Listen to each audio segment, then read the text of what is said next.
Hola, mi nombre es Johnny Olivo. Estudio actualmente en la Facultad de Psicología en la Universidad César Vallejo. Hoy, en Bases Biológicas del Comportamiento, vamos a tocar el tema de percepción y agnosias. Bien, primero, un breve resumen del impulso nervioso. Los impulsos se transmiten de neurona a neurona, ¿sí? Y estos estímulos son captados por las dendritas que pasan a través del cuerpo soma, pasan a través también del axón de la neurona y van hacia el espacio sináptico mediante los botones terminales de la misma neurona.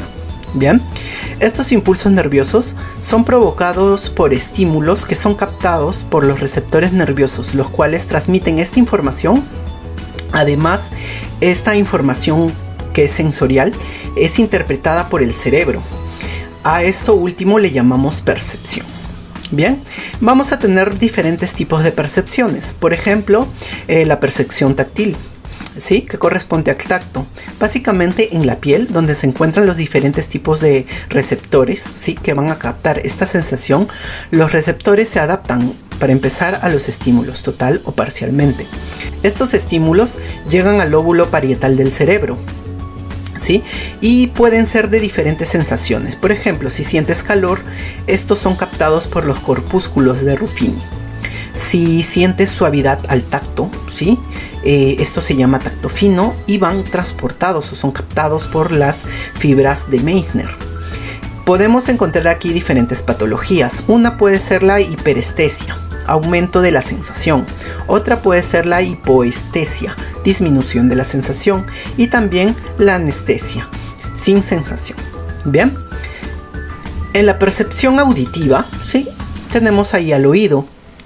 Convierte las ondas sonoras en vibración que estimulan a las células nerviosas. Tenemos aquí varias partes. Oído externo, ¿sí? Donde encontramos el conducto auditivo externo, el oído medio, donde encontramos el tímpano, el martillo, el yunque y el estribo.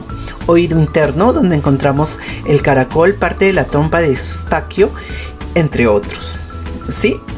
En las vías nerviosas encontramos el nervio auditivo, núcleos cocleares del bulbo raquídeo, núcleo olivar superior, lemnisco lateral, colículo inferior, núcleo geniculado medial, circunvolución superior del lóbulo temporal. Bien, también aquí podemos encontrar diferentes patologías, por ejemplo, sordera nerviosa, alteración de la cóclea o del nervio coclear, sordera de conducción, por alteración de las estructuras físicas del oído que conduce las ondas a la cóclea. Bien, también tenemos la percepción visual, ¿sí? Donde tenemos también la visión. Se lleva a cabo a través de la luz que entra por el iris, atraviesa el lente del ojo. Este refleja la imagen que se realiza en la retina. Bien. Del nervio óptico salen fibras que hacen sinapsis en diferentes zonas del encéfalo. Terminan los impulsos nerviosos en el lóbulo occipital del cerebro. Bien, tenemos tipos de neuronas de la retina. Por ejemplo, los conos con pigmentos para colores que permiten ver de día. Bastones con pigmentos llamados rodopsina o púrpura visual. Este pigmento es la unión de la proteína escotopsina con los pigmentos retineo.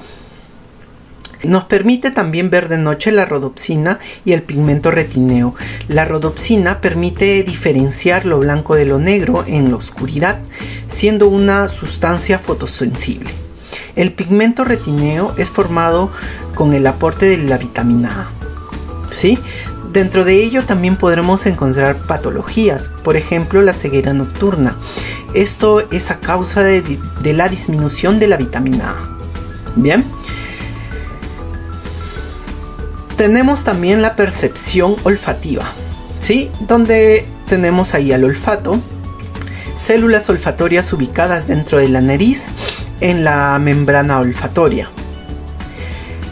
Para nosotros poder captar los aromas, ¿sí? Las moléculas deben ser hidrosolubles y liposolubles para ser percibidos.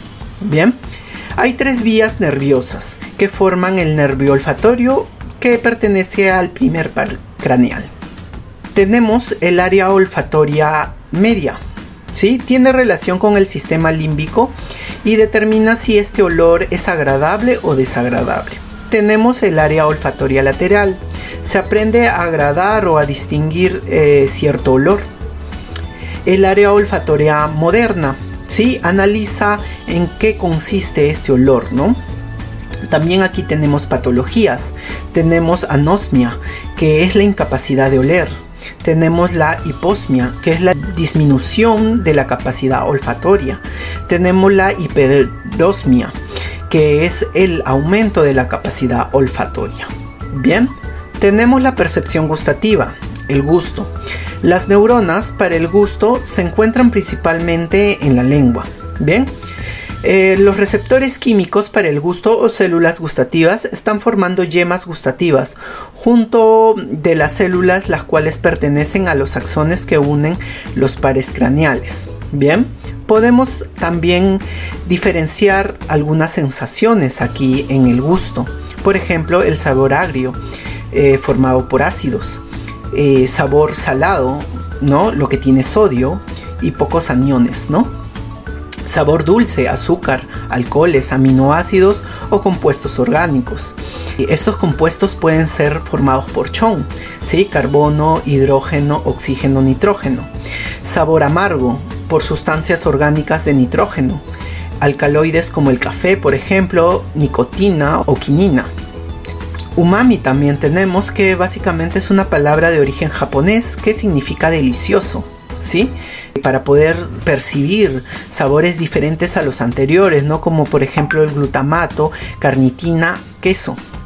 Tenemos aquí también patologías: ageusia, ¿sí? No siente sabor. Hipogeusia, disminución de la capacidad de sentir sabor, que es un poco diferente.